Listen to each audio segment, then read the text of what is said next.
Hey guys, day 5. I'm back.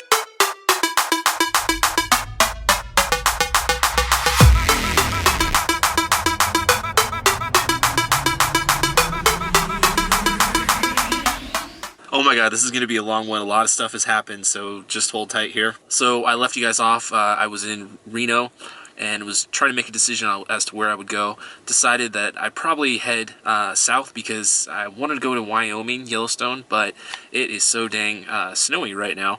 So I'm going to try and hang down south for a little bit and stick to where it's a little bit sunnier. So last night I started driving. I'm having some battery issues. My batteries are not really charging by the solar panels, so batteries are down to like 11.8 volts. It was a straight shot going south, about 200 miles it said, so I thought, let me just unplug my phone. I'll turn the GPS off, Google Maps. I don't need the screen on. It's just a straight shot. So about 3 hours later, I look at my phone, and it says I'm now farther away than when I started. And it turns out I pulled a Dumb and Dumber.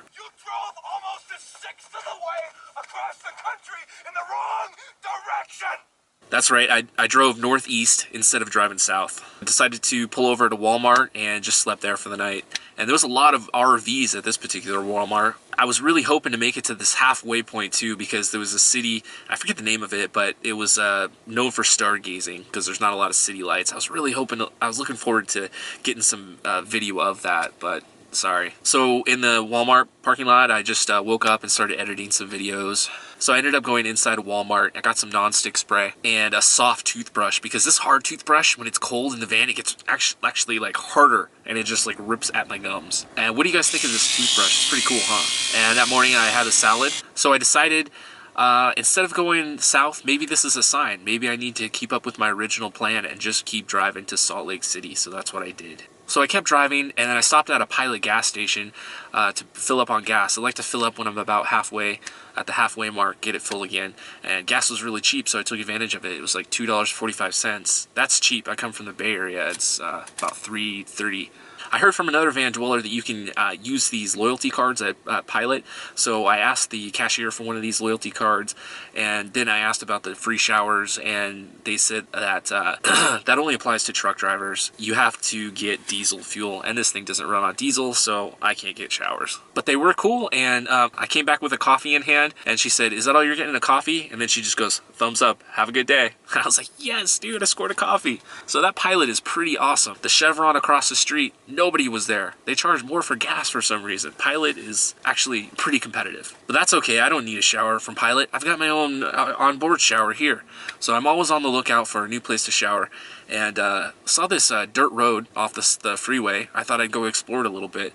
I'm getting a little bit more daring with where I'm take showers now. I thought maybe it's a private road, but why not take the chance? And I'm glad I did, because I went up this dirt road and then I took a shower. I just kind of backed into some weeds and got my shower. I got back on the road and then got a little hungry, so pulled over to the side of the freeway, just opened the door and cooked up some of this I don't know what it is. It's like meat and noodles, something I got from Walmart. I got too much food from Walmart, and it tasted a little off, I gotta be honest. So I ate pretty much all of it, but I threw a lot of it away.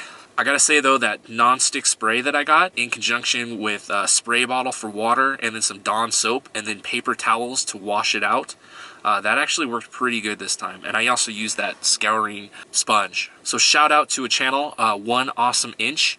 That's where I learned how to wash dishes in a van. So I'm on my way to Salt Lake City, and I saw all these pretty flashing lights from these casinos. So I pulled off into this little town called Wendover. And it turns out there's a few things to do here, actually, so I ended up staying here for the night. I stopped off at the first casino called Peppermill, went in there, and I was actually mesmerized by these screens that they have on the wall, these LCD screens that play these different nature scenes, I guess, and it feels like you're looking out a window.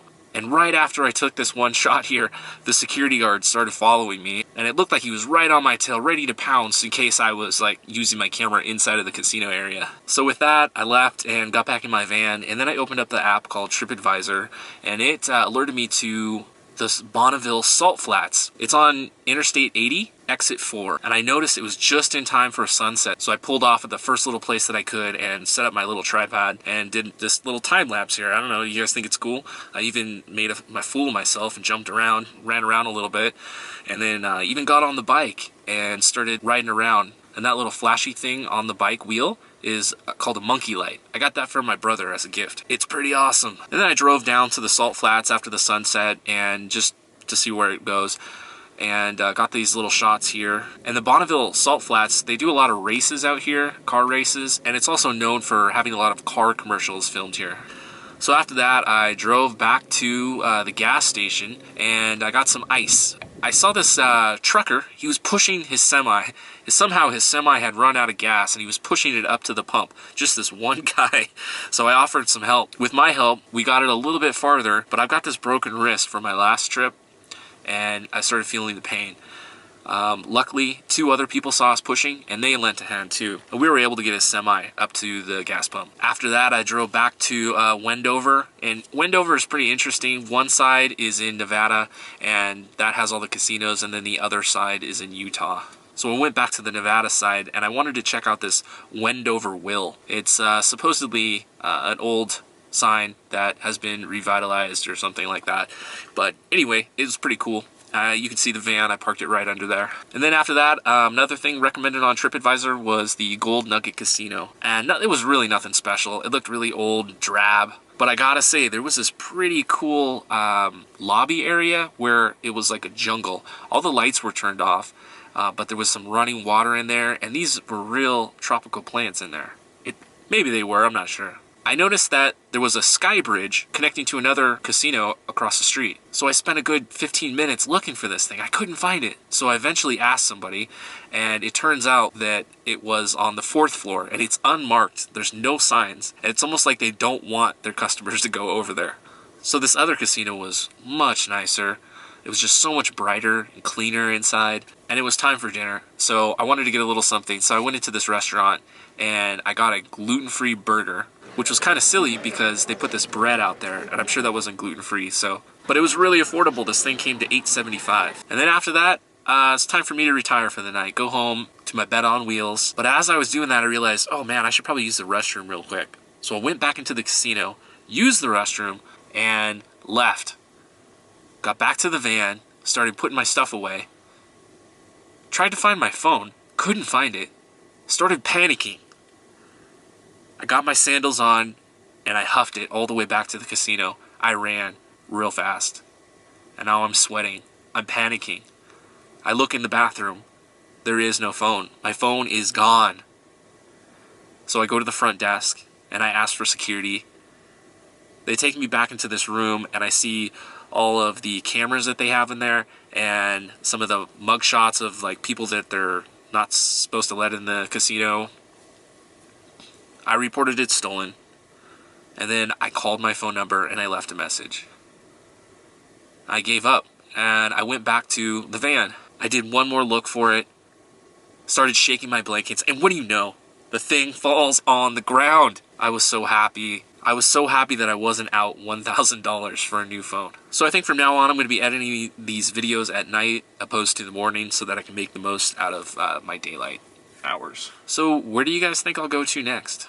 And real quick, a shout out to dogs, cats, and an RV like me. Thanks, man. Yeah, I was gone for a little bit, but I'm back. I tend to make these videos when I have time, and I just happen to have time now, so I hope you guys enjoy them.